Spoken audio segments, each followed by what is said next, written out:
Glória a Deus. Queridos, a paz do Senhor. Amém. Glória a Deus. Evangelho de Jesus, que escreveu Mateus. Glória a Jesus, capítulo número 14. Aquele que tem a Bíblia. Evangelho de Jesus, que escreveu Mateus, capítulo 14, a partir do versículo de número 22. Louvamos ao nosso Deus por bondade e graça, tem nos dado esta riqueza, este privilégio, estar na casa do Senhor, com fôlego de vida, para assim adorar o nome dEle, que a Ele é digno de toda a honra e toda a glória. Deus é bom e o tempo todo Deus é bom. Glória a Deus. Mateus capítulo 14, versículo 22, quem encontrou diz amém. O texto diz assim: e logo ordenou Jesus que seus discípulos entrassem no barco e fossem adiante para outra banda, enquanto despedia a multidão. E despedida a multidão, subiu ao monte para orar à parte. E chegada já a tarde, estava ali só. E o barco estava já no meio do mar, açoitado pelas ondas, porque o vento era contrário. Mas à quarta vigília da noite, dirigiu-se Jesus para eles, caminhando por cima do mar.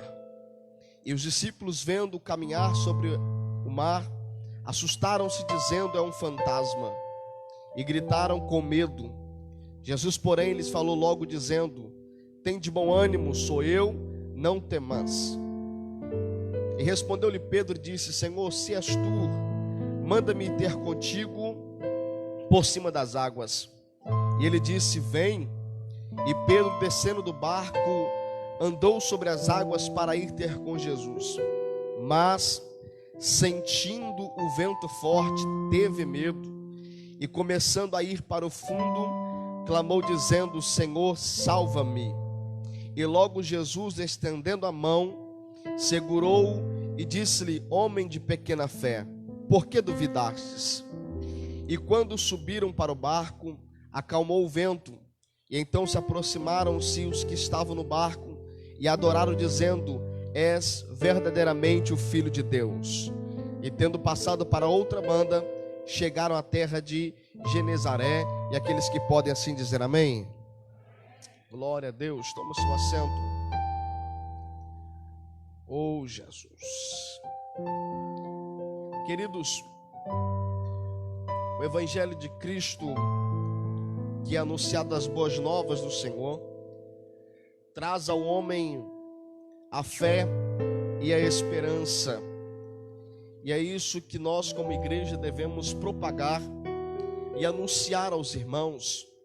Seja qualquer tipo de mensagem, ela tem que transmitir ao povo a fé e a esperança, seja ela exortação, seja ela uma palavra de calmaria, seja ela uma palavra do arrebatamento, ela tem que causar no ser humano a fé e a esperança. Este é o Evangelho de Cristo, e que Jesus também assim os ensinou a todos quanto ouvia e aos seus discípulos. Jesus, ele sempre costumava ensinar e também colocar em prática aquilo que ele estava ensinando. Quando nós lemos em Mateus aqui, vai relatar sobre a tempestade. Mateus relata no capítulo 14 o período segundo, ou a segunda tempestade, que é causada pelos ventos e o mar sobre a vida dos discípulos, porque eles já tinham vivido antes uma. Em Marcos capítulo 4, versículo 35, Marcos diz detalhadamente de que forma que aconteceu. É que na primeira, Jesus está junto com eles no barco, e eles estão atravessando lá. Mas se você for observar alguns versículos antes de Marcos capítulo 4, Jesus está falando sobre fé, Jesus está falando sobre confiar, de ter uma fé inabalável. Então Jesus permite ir atravessando com eles para a cidade de Gadara, e quando eles estão atravessando para Gadara, vem uma tempestade, e essa tempestade é onde que coloca a fé em choque dos discípulos, e os discípulos chamam Jesus, porque eles entendem que a tempestade não é para eles resolverem, é somente Cristo que poderia resolver essa tempestade. E Jesus, acalmando a tempestade, olhou para eles e perguntou-lhes: por que temeis, homens de pequena fé? E eles ficaram maravilhados, dizendo: quem é este homem que até o vento e o mar lhe obedecem? Está percebendo que na primeira tempestade, que Jesus estava no barco, eles não tiveram medo, mas chamaram por Jesus. Eles clamaram por Jesus. Já na segunda, Jesus não está dentro do cenário, Jesus não está dentro do barco, ele está no monte orando e despedia a multidão, enquanto ele ordenou que os discípulos atravessassem para outra banda, que era a cidade, a aldeia de Betsaida, e próximo ali o lago de Genezaré. Quando eu estava lendo esse texto da Bíblia Sagrada, eu comecei a observar o primeiro detalhe, é que no mesmo mar que um dia lhe proporcionaram bênçãos, é que no mesmo lugar que um dia lhe proporcionaram vitórias, também está lhe proporcionando tempestade. Como assim? Em Lucas capítulo 5, se você for olhar a Bíblia Sagrada, diz que ali estavam eles no lago de Genezaré, e os discípulos tinham acabado de vir de uma pesca frustrada a noite inteira, pescando e nada apanharam. Mas Jesus, enquanto eles lavavam a rede, Jesus vai pregando para a multidão, pega o barco emprestado de Pedro, vai pregando, dando um tempo para ele lavar as redes.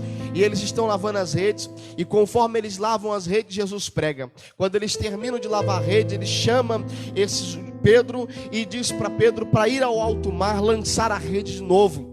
Quando nós lemos essa palavra aqui, eu fiquei pensando também em Lucas 5. Eu disse: como é que pode que no mesmo lugar, que é onde lhe proporcionaram um dia de glória, um dia de vitória, que foi a pesca maravilhosa, também ele está lhe proporcionando uma tempestade? Porque na vida ele é assim, porque tem dias que neste mesmo ambiente você vai viver momentos sobrenaturais, mas tem momentos na sua vida que você vai viver momentos de tempestade. E aqui estão os discípulos, numa noite frustrada de pesca, Deus tornou aquela manhã para eles uma manhã de sorriso, uma manhã de vitória. De que forma que eles pescaram tanto que o barco deles ficaram tão cheios que quase ia a pique. Mas aqui em Mateus capítulo 14, no mesmo lugar, já não é um cenário de pesca maravilhosa, mas é um cenário onde um vento sopra, aonde as ondas são agitadas, aonde o barco está quase indo a pique, aonde eles desanimam, aonde eles param, porque pensam que não tem mais jeito, pensam que não tem mais solução. Mas o Todo-Poderoso que nos assiste, o Todo-Poderoso que está te vendo, ele está saindo ao seu encontro para trazer o socorro para a tua vida. Queridos, esse texto me chama a atenção, porque aqui eu vou observar alguns detalhes que é causado nessa tempestade, mas é natural. Algumas pessoas vão crucificar Pedro, outros vão até falar bem, outros vão até questionar o que está acontecendo nesse cenário, das possibilidades de Jesus andar por cima das águas. O que Jesus está fazendo aqui, presbítero Joelson, nada é nada menos do que Jó afirmou lá no capítulo 9 de Jó, versículo 8, dizendo o seguinte: que ele sozinho estende os céus e anda sobre os altos mares. O que Jesus está fazendo aqui com os discípulos é o que Jó afirmou em seu livro no capítulo 9, versículo 8, que ele estende os céus sozinho e anda por cima dos altos mares. Porque a tempestade veio assolando os discípulos, a tempestade veio causando terror na vida daqueles discípulos, mas Jesus veio andando por cima das águas. Eu quero aqui ministrar uma mensagem rápida e objetiva, mas eu quero falar de uma coisa que está dentro de nós, está dentro de mim, está dentro de você. É chamado por nome de medo. O medo, ele é natural do ser humano. Todo ser humano sente medo. É lógico que existe alguns aí que é meio aventureiro, né, meio corajoso, que enfrentam certas coisas, mas o medo, ele é natural. Quem é aqui que não sentiria medo se no meio de uma tempestade, você olhar e você ver um homem caminhando por cima das águas? Quem aqui não teria medo? Lógico que nós ficaríamos assustados, assombrados. Que negócio é esse? Isso é coisas que não são naturais. Alguém andar por cima das águas como se estivesse pisando em terra seca. Não é natural, isso é incomum, isso é sobrenatural. Então assustaria-se alguém, porque se você tem medo só de sentir um vento na sua casa, um arrepio às vezes causa um medo. Imagine no meio de uma tempestade, lá no alto mar, e alguém caminhando sobre as águas. Oh, glória a Deus. Mas essa passagem me chama a atenção e traz uma palavra de esperança para nós, porque tudo que Deus permite que aconteça em nossa vida, Ele está nos preparando para viver dias melhores. Ele está nos preparando para enfrentar coisas na nossa vida que nós não teríamos capacidade de enfrentar, mas Ele prepara os teus. Você acha que Jesus não sabia que a tempestade ia vir? Lógico que Ele sabia. Você acha que Jesus não sabia que o vento ia soprar? Ele sabia que o vento ia soprar, mas Ele permitiu o vento assoprar, Ele permitiu as ondas ficarem agitadas para te preparar para coisas maiores. Entenda, e para lapidar a sua vida, porque aqui o texto nos mostra que os discípulos vendo, eles ficaram assustados e eles acharam que era um fantasma, mas Pedro, ousado, Pedro tendo a fé em Cristo, ele diz o seguinte: se és tu, então faça com que eu vou também até o Senhor, faça com que eu ande por cima das águas. Aí Jesus diz assim: gostei disso, vem Pedro, vem. Aí Pedro saiu do barco e começou a andar também por cima das águas, nem que fosse por um pequeno espaço ou por alguns instantes, mas ele também andou por cima das águas. O que me chama a atenção é a palavra medo, que ela é falada duas vezes aqui, que na primeira, quando eles veem, eles têm medo, e na segunda é quando Pedro vai lá, é quando Pedro está também caminhando, o vento bate na orla do vestido de Pedro, da roupa de Pedro, e Pedro sente medo. O texto diz que ele sentiu medo. Ele não afunda por causa das ondas, ele não se afunda por causa da tempestade, ele não se afunda por causa que o vento era forte, ele se afunda por causa do medo que ele teve. Escute isso aqui, querido, o medo, ele é natural. E o que é medo? Medo é uma sensação desagradável, desencadeada pela percepção do perigo, seja ele real ou imaginário. Esse é o medo, e todo ser humano, ele sente medo, porque pela psicologia, o medo é um sinal de alerta para te precaver ou para te proteger daquilo que é perigoso ou arriscado. Segundo a psicóloga Sônia Moraes, ela vai dizer o seguinte, lendo um artigo dela, ela diz que o medo lhe precaveu o ser humano de muitas coisas. Por exemplo, você vai ao zoológico ou você vai a alguma mata, você não fica perto de um animal feroz, porque você sabe que é causado medo, por mais que você não perceba, mas a sua mente, o seu cérebro trabalha voluntariamente dizendo que aquilo é perigoso e arriscado demais para que você possa fazer aquilo ou estar perto daquilo, porque senão você pode ser devorado por essas feras. Então ela define o medo dessa forma, mas ela vai ser muito feliz no seu artigo dizendo, ela diz que o medo, ele é bom, porque ele nos precavê de algumas coisas perigosas ou arriscadas, mas ela diz, coloca uma vírgula, diz que mas o excesso de medo te faz perder, e se possível ainda perder até quem você ama, por causa do medo. Lógico que, como a psicóloga, ela está falando, relacionando, definindo o medo para ela. Embora, quando eu li este artigo, eu pude tirar algumas lições aqui, porque é o medo que faz Pedro afundar, é o medo que faz Pedro perder o foco de estar ao encontro de Jesus. É o medo que está causando isso. Só que quando eu leio esta palavra, eu vejo que Jesus traz uma palavra dizendo: não temas ou não tenha medo. E esta palavra aqui, ela é mencionada na Bíblia 365 vezes. A palavra não temas. Oh, glória a Deus. Alguns aqui, pessoas, já começaram a entender esse negócio. Eu já quero profetizar sobre isso. Deus sabe que o medo é natural no ser humano, e é por isso que Ele diz não temas, porque o fato de você ter medo, mas ele não pode dominar a sua vida, porque se ele dominar a sua vida, ele pode causar alguns danos para você, e você pode perder algumas coisas, e pode até sofrer algumas consequências desagradáveis. Mas é por isso que ele disse: não temas, não tenha medos. Eu sei que tem coisas naturais que você pode sentir medo, sim, pode e deve, mas tem coisas que nós temos que deixar o medo de lado e encarar com realidade, e entender que ainda que as coisas estão fora das nossas possibilidades, temos um Deus todo poderoso que pode resolver todas as coisas. Ainda que as coisas não estão no nosso controle, mas temos a certeza que está no controle do Todo-Poderoso. Ainda que as coisas não estão da forma que a gente quer, mas nós temos certeza que está do jeito que Deus quer e da forma que Ele quer, e Ele vai trazer a solução. Não tenha medo, enfrente a tempestade, porque se você tiver medo, tu pode perder algumas coisas. E existem pessoas que perderam algumas coisas, ou deixaram de realizar coisas por causa do medo. Eu gosto muito de assistir algumas palestras no YouTube a respeito sobre empreendedorismo e investimento, e eu vi um camarada ele falando sobre o seguinte, que o medo também impeça de uma pessoa a investir. Olha só o que o medo pode causar. Eu estou falando daquilo que o medo pode causar no ser humano.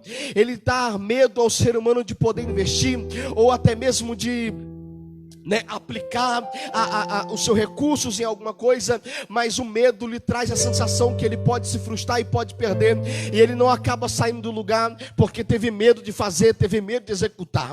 O medo pode causar tantas coisas, que nós vamos falar aqui só sobre isso. Nós vamos ficar horas falando, mas eu quero ir ao ponto central e objetivo desta palavra.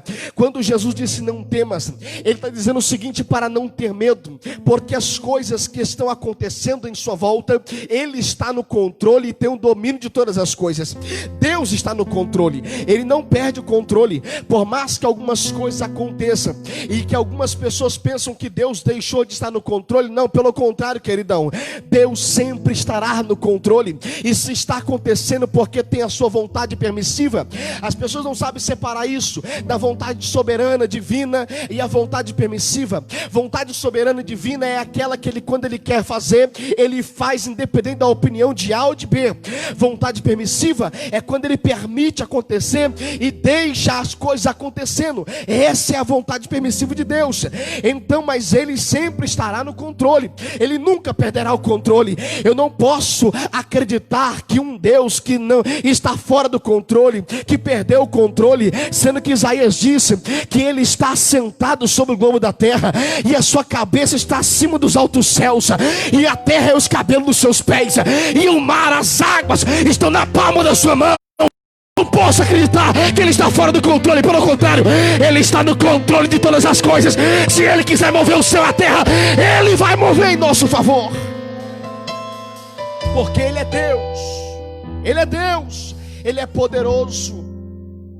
E algumas pessoas estão tendo medo de enfrentar algumas coisas, e por causa do medo excessivo de poder não enfrentar, começa a afundar como Pedro. Tem pessoas que começaram hoje, começaram bem, começaram fazendo bem, mas por causa do medo, você parou, você se estacionou no lugar. Por causa do medo, você não continuou, não insistiu, estava orando, estava jejuando, estava se consagrando, mas por algumas coisas que começaram a acontecer, você teve medo e você parou, porque o medo também faz com que as pessoas venham a desistir. O texto diz em Marcos, quando Marcos traz essa história no capítulo 6, Marcos vai dizer o seguinte, que eles estavam cansados, fadigados, tiveram medo e pararam de remar, porque tiveram medo, porque o medo fizeram eles desistirem de remar. Eles não quiseram mais remar porque estavam atemorizados, queridos.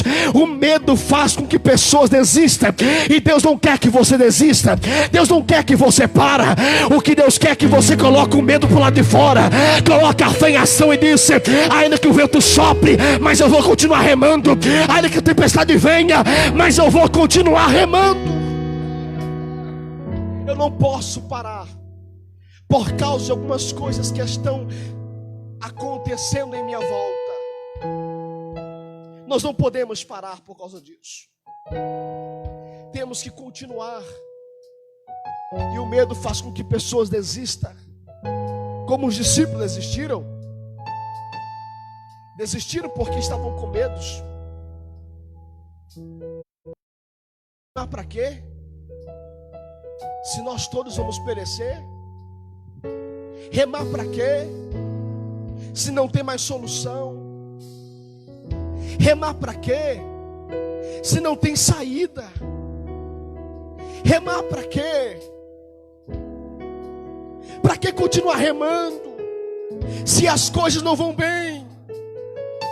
Para que continuar cansado, dando braçada no remo, se as coisas estão indo de mal a pior? Para quê?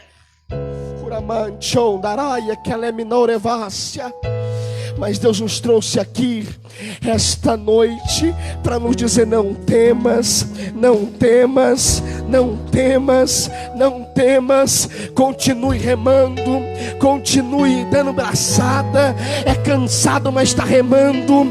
Está cansado, mas está continuando. Os braços estão doendo, mas está continuando. As lágrimas já rolam no rosto, mas continua remando. A noite não é favorável, mas está remando. O vento está ao contrário, mas estamos continuando remando, porque sabemos que o nosso Redentor, Ele vive para todos sempre. Confiamos no Senhor. Oh glória, oh glória.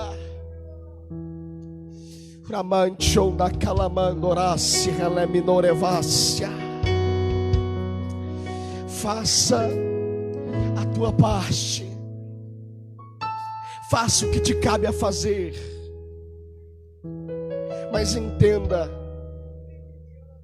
que quando as coisas estiverem fora da nossa impossibilidade, Deus pode fazer por nós. Eu disse que Ele pode fazer por nós. Porque Deus não vai fazer aquilo que está na nossa possibilidade. Entenda isso. Deus não vai fazer aquilo que está na nossa possibilidade. Se é cabível é nós que temos que fazer. Mas quando as coisas saem fora do nosso controle, das nossas mãos, é porque Ele assumiu o controle de todas as coisas. Eu acho interessante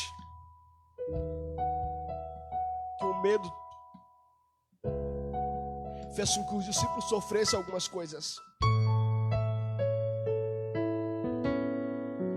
Mas ainda bem que Pedro conhecia o Mestre. Você pode até ter medo e pode sofrer algumas coisas, mas você conhece aquele que um dia você aceitou andar com Ele.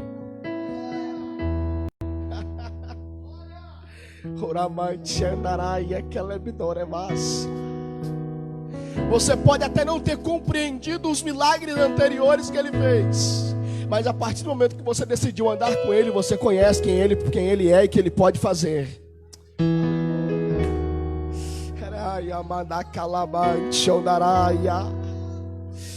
Você conhece Ele.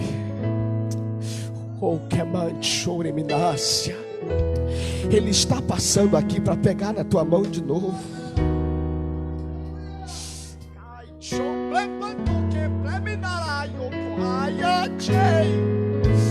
Tem alguém gritando e disse: salva-me, socorre-me, Senhor, porque eu estou afundando. O medo me fez afundar. O medo me fez a minha fé me enfraquecer. O medo me fez eu desfalecer na tua presença. O medo me fez eu parar por um instante na caminhada. Mas socorre-me, Senhor.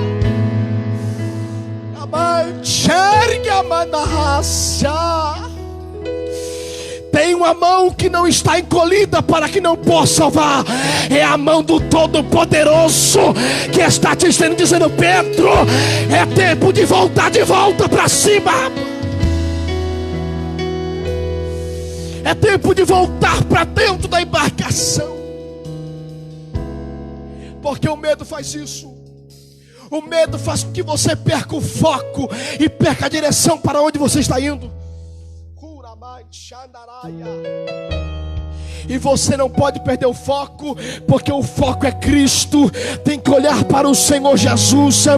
Enquanto você estiver olhando para Cristo, o vento pode assoprar, as ondas podem agitar, tudo pode estar fora do lugar, mas você tem um forte: eu estou vendo Jesus, mas a partir do momento que, se você parar de olhar para Cristo, tu vai afundar. Mas nessa noite tem uma igreja militante que está olhando para Cristo, porque entende que o foco é Ele, o alvo é Ele, o alvo é Cristo. Não perca o foco, não perca o foco. Olhe para Jesus. Ele sabe o caminho, Ele sabe onde te encontrar, Ele sabe.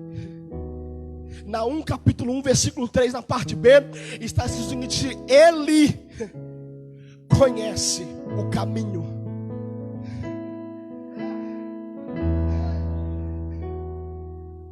Das angústias e da tempestade. Ele conhece. Ele conhece. Ele está indo ao teu encontro. Calma. Vai passar. Vai passar. É só uma fase. Toda prova, toda luta tem um começo, mas também ela tem um fim. E a nossa esperança não está aqui na terra, porque se esperarmos por essa vida miserável que somos, a nossa esperança está no céu. E eu tenho um prazer de dizer isto. Eu quero te encontrar lá.